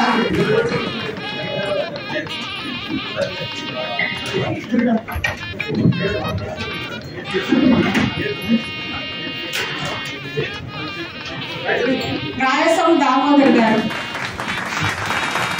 తండ్రి వెంకటేశ్వరరావు గారు విద్యార్థిగా PG in journalism and mass communication, ప్రస్తుతం జిల్లా స్టాఫ్ రిపోర్టర్ ఆంధ్రప్రభ. 1993 నుంచి 2009 వరకు కోఆపరేటివ్ సొసైటీలో ఉద్యోగం. జర్నలిజం మీద మక్కువతో ఎస్టీ యూనివర్సిటీలో జర్నలిజంలో పోస్ట్ గ్రాడ్యుయేషన్ చేసి ఆంధ్రప్రభలో విలేకరిగా చేరి ప్రస్తుతం జిల్లా స్టాఫ్ రిపోర్టర్గా పనిచేస్తున్నారు. తెలుగు భాష మీద ఇష్టంతో డిగ్రీలో స్పెషల్ తెలుగు సబ్జెక్టుగా తీసుకున్నారు. శిశులైన జర్నలిజానికి పర్యాయ పదంగా నిలుస్తూ సామాజిక సమస్యలపై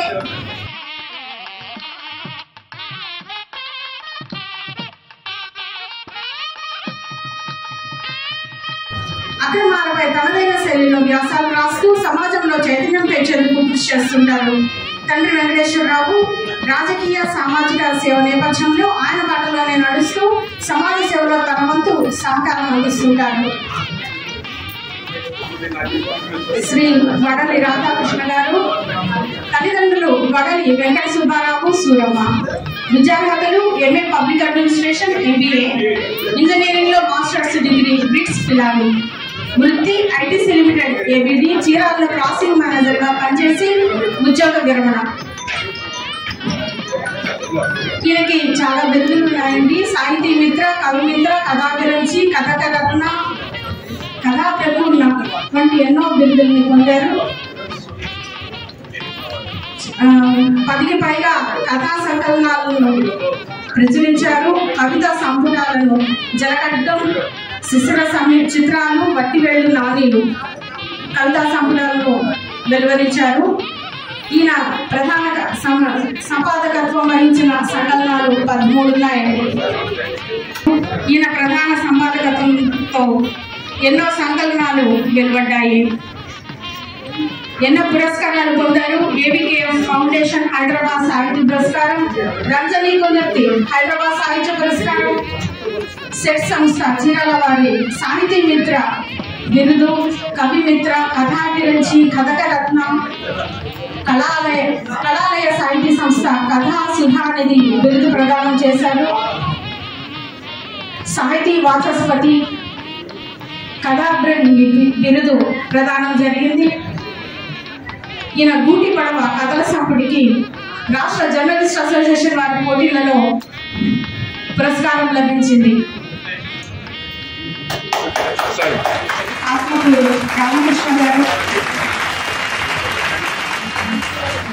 world record holder Atmakur Ramakrishna 100 తైల చిత్రాలను చిత్రించి ప్రపంచ రికార్డు నెలకొల్పారు. సింగిల్ టేక్ లో షూట్ చేసిన వీడియో ఫుటేజ్ తో 100 యూట్యూబ్ ఎపిసోడ్లు సృష్టించి క్రమం తప్పకుండా రోజుకొక వీడియో చొప్పున యూట్యూబ్ లో 100 రోజులు రిలీజ్ చేసి మరో ప్రపంచ రికార్డు సృష్టించారు. ఎక్కువ ఫింగర్స్ పెయింటింగ్ ను యూట్యూబ్ లో అప్లోడ్ చేసిన చిత్రకారిగా మరో ప్రపంచ రికార్డు సాధించారు. చేతి రాతపై హస్తలేఖనం ఓ కళ అన్న శాస్త్ర గ్రంథాన్ని రచించి కేఎల్ రావు జాతీయ పురస్కారాన్ని అందుకున్నారు. చిత్రలేఖనంలో జాతీయ అంతర్జాతీయ అవార్డులు అందుకున్న రామకృష్ణ గారు జేఎన్టీలో డిగ్రీని, బిహెచ్ఈలో మాస్టర్ డిగ్రీని పూర్తి చేశారు. యూనివర్సిటీలో గోల్డ్ మెడల్.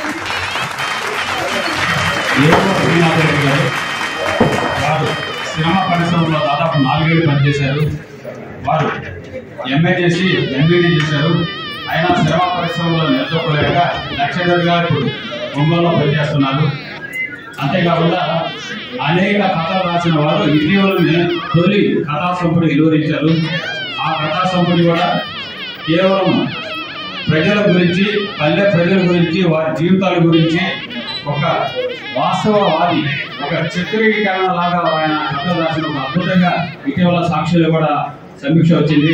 అద్భుతమైన కథలు రాసిన ఏదో శ్రీనాథ్ రెడ్డి గారికి మా విశాలాక్షి విశిష్ట పురస్కారాల్లో ఒకటిగా వారు ఎన్నికయ్యారు. వారికి ధన్యవాదాలు సార్, అభినందనలు.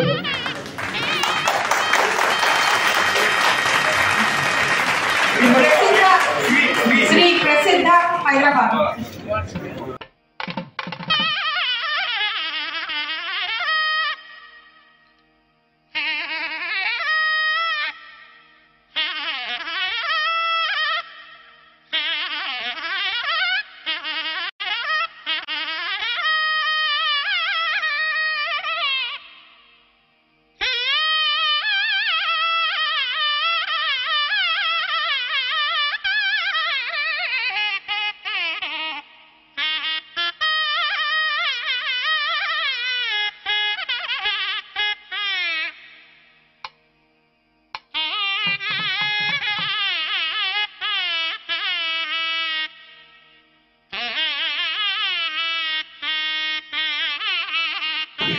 విశాలాక్షి సాహిత్య మాసపత్రిక మరియు శ్రీమతి శ్రీ భాస్కర్ కేశవయ్య పద్మావతమ్మ గారుల స్మారకార్థం వారి కుమార్తె విశ్రాంత ప్రిన్సిపల్ భాస్కర బాలభారతి గారి ప్రథమ బహుమతి 4,000 రూపాయలు పివిఆర్ శివకుమార్ ముంబై.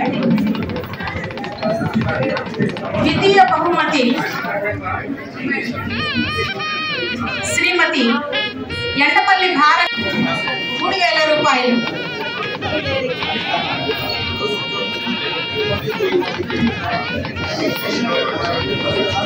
శ్రీమతి ఎండపల్లి భారతి. తృతీయ బహుమతి 2,000 రూపాయలు ఎస్పీకే సంహితా నాయుడు హైదరాబాద్. సంహితా నాయుడు.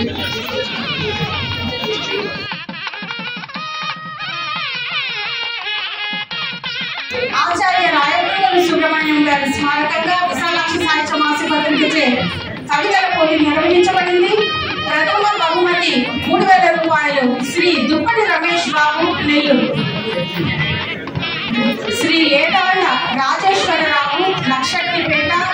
ద్వితీయ బహుమతి 2,000 రూపాయలు.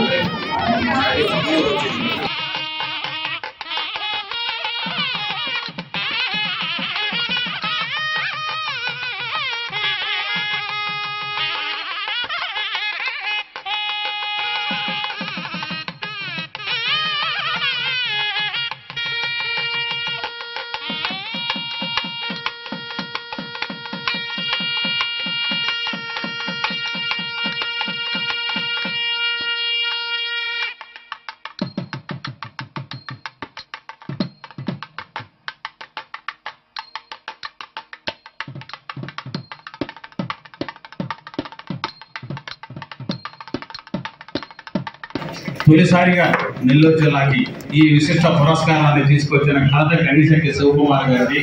దాదాపు ఇప్పుడు 29 ఏళ్ల క్రితం వచ్చినట్టుంది. కానీ ఇటీవల కాలంలో బాల సాహిత్యాన్ని ఆయన కేవలం 50 ఏళ్ల క్రితం జమీన్ రైతులో ఒక ఉత్తరం పడాలి, ఒక పేరు చూసుకోవాలనే తపనతో మొదలైన ఈ రోజుల్లో కనిపించిన ప్రతి వాక్యము, ప్రతి పేరు, ప్రతి వ్యాసం రాయాలనుకునే దశ నుంచి ఆయన కేవలం బాల సాహిత్యాన్ని ఎన్నుకున్నాడు. కేవలం ప్రజల్లో మార్పు రావాలా, సాహిత్యం ద్వారా ఒక విలక్షణమైన చైతన్యం తీసుకురావాలా, అది ఎక్కడి నుంచి రావాలంటే యువతలో రావాలి, బాల్యం నుంచి రావాలనే ఉద్దేశంతోనే బాల సాహిత్యాన్ని కొన్ని వేల కథలుగా వెలువరించారు. దాదాపు 10 పుస్తకాలు ఆయన ఈ రోజు కూడా వెలువరించారు. అలాంటి వారికి కేంద్ర సాహిత్య బాల సాహిత్య పురస్కారం లభించడం నెల్లూరు జిల్లాకి, తెలుగు సాహిత్యానికి కూడా గర్వకారణం. వారిని ఈ విశిష్ట పురస్కారాన్ని కూడా మేము ఎంపిక చేసుకోవడం ఆనందంగా, వారిని అంగీకరించడం మీకు ధన్యవాదాలు సార్. Thank you sir. చిన్న మాట అండి, మన అన్నదాత అమరావతి కృష్ణారెడ్డి గారు అందరికీ భోజనం రెడీ చేస్తున్నారు. కింద అక్కడ ఉందండి, అక్కడికి వెళ్ళి వచ్చిన అందరూ కూడా దయచేసి ఒక చిన్న అంటే అన్న ప్రసాదాన్ని తీసుకొని వెళ్ళవలసిందిగా ప్రార్థిస్తున్నాను. దయచేసి ఎవరు కూడా మిస్ కాకుండా అందరూ అన్నం తిని వెళ్లాల్సిందిగా మరొకసారి ప్రార్థిస్తున్నాను. కార్టూన్ పోటీల్లో తొలిసారిగా ప్రథమ బహుమతి అందుకున్న మోపూరు రామశేష్ గారిని వేదిక మీదకి సాధారణంగా ఆహ్వానిస్తున్నాము.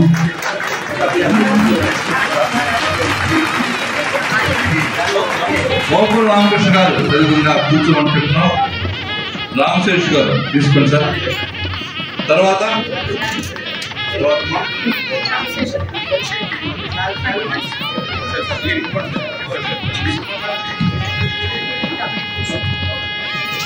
కార్టూన్లలో ద్వితీయ బహుమతి శ్రీ కృష్ణ, హైదరాబాద్.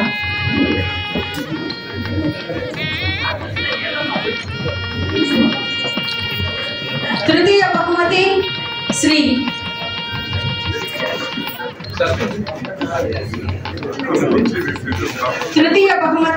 శ్రీ శేఖర్ గారు, రాజమండ్రి.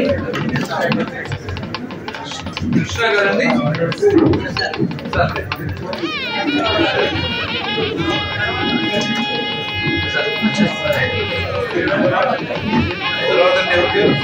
శ్రీ శేఖర్ గారు,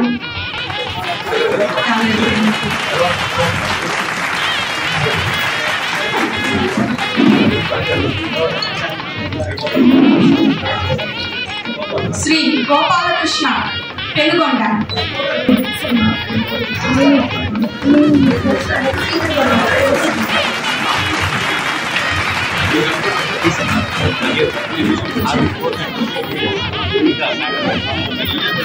శ్రీ పొత్తూరి సీతారామరాజు, కాకినాడ.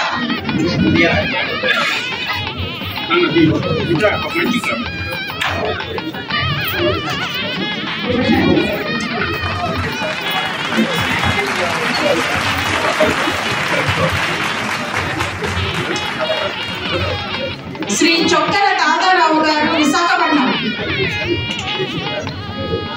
తాతారావు గారు వచ్చారండి. శ్రీ నల్లు రమేష్, పోతిరెడ్డిపాలెం.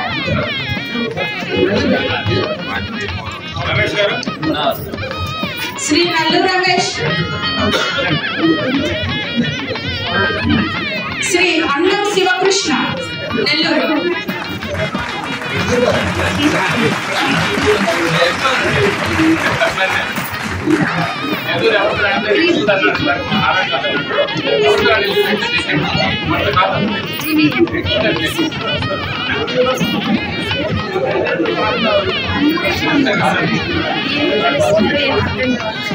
విశాలక్షి సాహిత్య మాస పత్రిక పద్మకేశవాలలో ప్రత్యేక బహుమతులుగా 6 కథలను ఎంపిక చేయడం జరిగింది. ఇందులో ఒక్కొక్కరికి 1000 రూపాయల చొప్పున